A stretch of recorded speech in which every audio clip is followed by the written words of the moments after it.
Sobat belajar, pada video pembelajaran kali ini nanti kita melanjutkan pembelajaran pada kelas 4, tema 8, daerah tempat tinggalku, subtema 2, keunikan daerah tempat tinggalku. Kita ke pembelajaran yang kedua.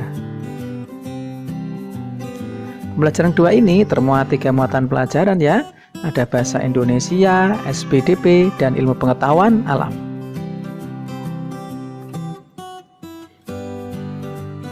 Selanjutnya, sobat belajar, tujuan pembelajarannya nanti kalian bisa menyimak sendiri pada layar ya. Apa saja tujuan pembelajaran yang akan kita capai.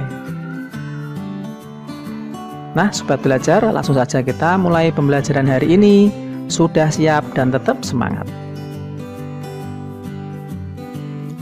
Aku berasal dari Bali. Banyak orang bilang Bali sangatlah unik. Keunikan Bali diantaranya terlihat dari keragaman kesenian yang ada. Bagaimana keunikan Bali dilihat dari kesenian berupa karya tari.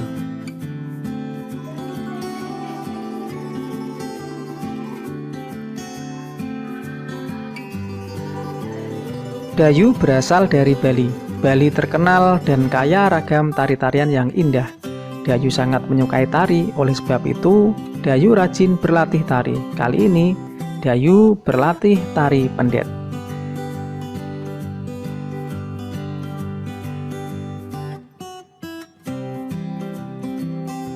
Indonesia terdiri atas berbagai suku bangsa yang tersebar di berbagai daerah. Setiap daerah memiliki jenis tarian dengan keunikan tersendiri. Misalnya, keunikan tari Bali diantaranya dalam penampilannya, gerak-gerak tarinya dilakukan dengan energik dan dinamis. Selain Bali, daerah lain juga memiliki ragam tari daerah berbeda. Tarian apa sajakah itu ya? Mari kita cari tahu bersama ya, sobat belajar.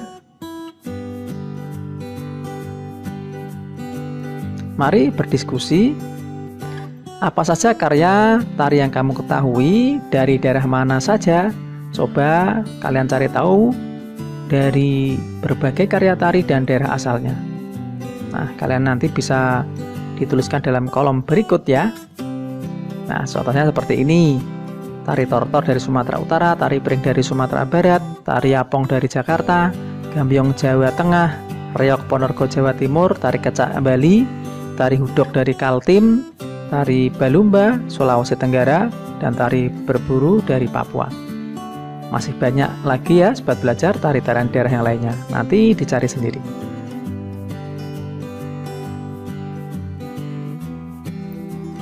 Setiap tarian daerah memiliki keunikan tersendiri. Keunikan tari daerah terlihat dari unsur tari. Gerak merupakan unsur utama dalam tari. Unsur lain adalah busana, tata rias, iringan, dan properti atau perlengkapan tari. Gerakan tari adalah serangkaian gerakan indah dari anggota tubuh yang dapat dinikmati oleh orang lain. Gerak tari Nusantara sangat beragam. Gerak tari dari suatu daerah berbeda dengan daerah lainnya.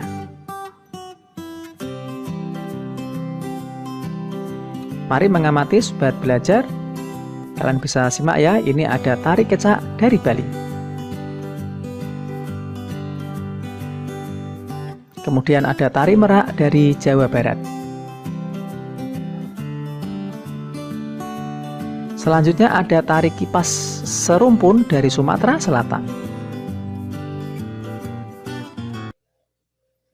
Kemudian ada tari golek dari Yogyakarta.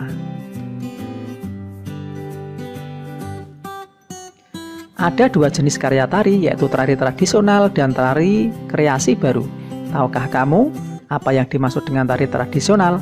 Tari tradisional adalah tarian yang telah mengalami perjalanan sejarah cukup lama. Contohnya ada tari Serimpi Sengopati dari Jawa Tengah dan tari gambyong.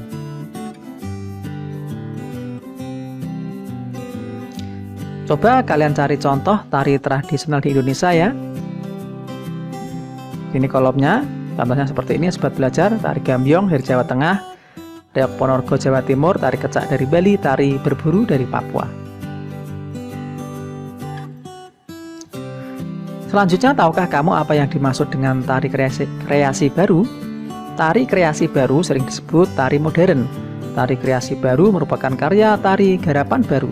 Contohnya yaitu ada tari Manuk Rawe, tari Garuda Wisnu, tari Belbis dari Bali. Apa saja contohnya sobat belajar? Seperti ini ya, ada tari Apuse dari Papua, tari Merak Jawa Barat, dan tari Manuk Rawa dari Bali. Ini contoh tari kreasi baru.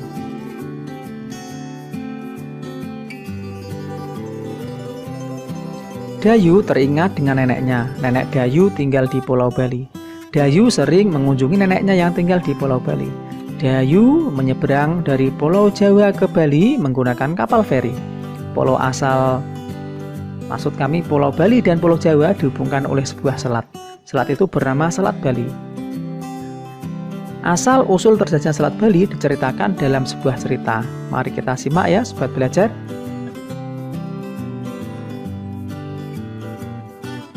Mari kita menyimak dan membaca cerita rakyat yang berjudul Terjadinya Selat Bali. Manik Angkeran adalah putra Sidimantra, seorang Brahmana. Manik Angkeran dan ayahnya tinggal di kerajaan Daha, Bali saat Pulau Bali belum terpisah dengan Pulau Jawa.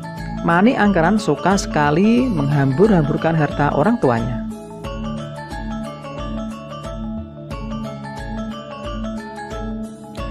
Berulang kali Sidimantra menasihati anaknya, namun Manik Angkeran tidak mau mendengarkan nasihat ayahnya.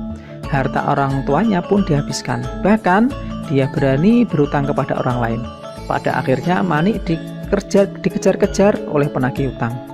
Sidimantra tidak tega. Hartanya sudah habis, tapi Sidimantra tidak mau anaknya celaka.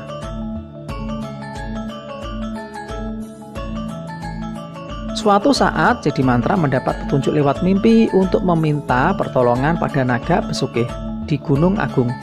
Naga Besukih adalah naga hijau besar, ekornya penuh dengan emas dan permata. Sidimantra segera bergegas untuk menemui naga Besukih di Gunung Agung.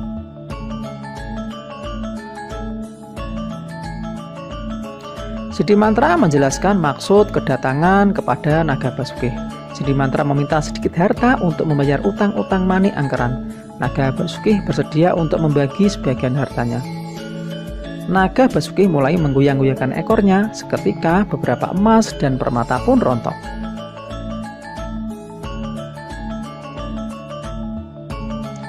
Sayangnya harta yang didapat ayahnya kembali digunakan Manik Angkeran untuk berfoya-foya. Manik Angkeran yang kehabisan harta akhirnya mencari tahu tempat ayahnya mendapatkan harta. Seorang memberitahunya bahwa Sidimantra memperoleh harta dari naga Besukih. Manik Angkeran segera menemui naga Besukih di Gunung Agung seperti yang telah dilakukan ayahnya.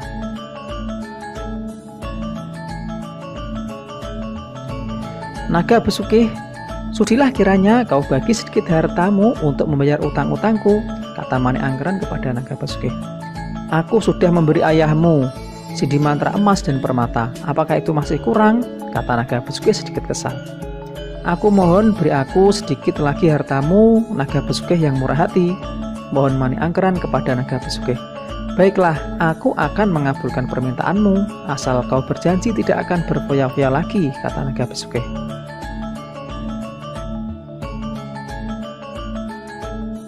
Naga Besukih akhirnya luluh, dia mulai menggoyangkan ekornya. Manik Angkeran silau melihat begitu banyak emas dan permata yang menempel di ekor naga Besukih. Dia segera memotong ekor naga Besukih dengan pedang. Namun naga Besukih berhasil menghindar. Dia segera menyemburkan api dari mulutnya sehingga Manik Angkeran terkena menjadi abu. Sidimantra yang melihat kejadian itu segera memohon kepada naga Besukih untuk menghidupkan kembali Manik Angkeran.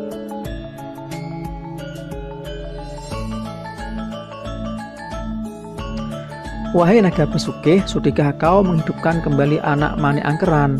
Beri dia kesempatan untuk memperbaiki diri, mohon Sidimantra. Aku akan menghidupkan Manik Angkeran lagi, tapi dengan satu syarat. Manik Angkeran tidak boleh pulang bersamamu. Dia harus tinggal bersamaku dan menjadi muridku.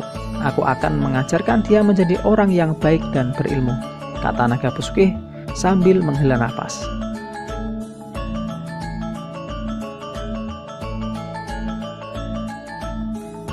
Akhirnya Manik Angkeran hidup kembali. Sidimantra segera mengeluarkan tongkat dan membuat garis memisahkan dirinya dan anaknya. Garis itu mengeluarkan air yang deras dan memisahkan Gunung Agung dengan sekitarnya. Sampai sekarang garis itu dikenal sebagai Selat Bali yang memisahkan Pulau Jawa dan Pulau Bali.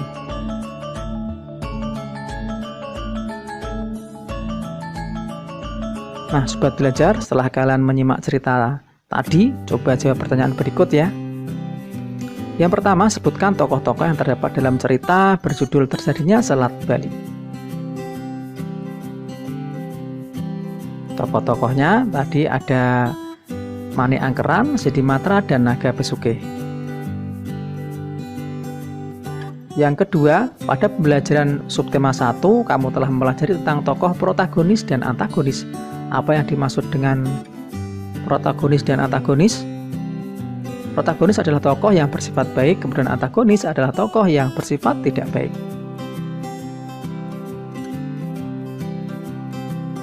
Kemudian yang ketiga, tuliskan tokoh antagonis yang terdapat dalam cerita berjudul Terjadinya Selat Bali, yaitu Mani Angkeran ya, sobat belajar. Yang keempat, tuliskan tokoh protagonis yang terdapat dalam cerita Terjadinya Selat Bali. Tokoh protagonisnya adalah Sidimatra dan Naga Besuke.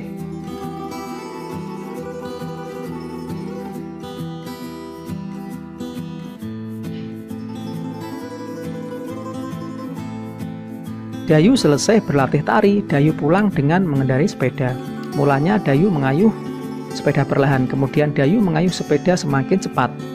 Sepeda Dayu mengalami perubahan kecepatan dari lambat menjadi cepat. Dayu mengayuh sepeda berarti Dayu melakukan gaya otot. Jadi dapat disimpulkan bahwa gaya dapat mengubah kecepatan gerak benda. Nah, mari mengingat lagi ya sobat belajar, gaya dapat mempengaruhi gerak benda. Beberapa macam pengaruh gaya terhadap gerakan benda, diantaranya gaya dapat mempengaruhi benda diam menjadi gerak, kemudian gaya dapat mengaruhi benda bergerak menjadi diam, gaya dapat mengaruhi benda bergerak lebih cepat atau lebih lambat, kemudian gaya dapat mengaruhi arah gerak suatu benda.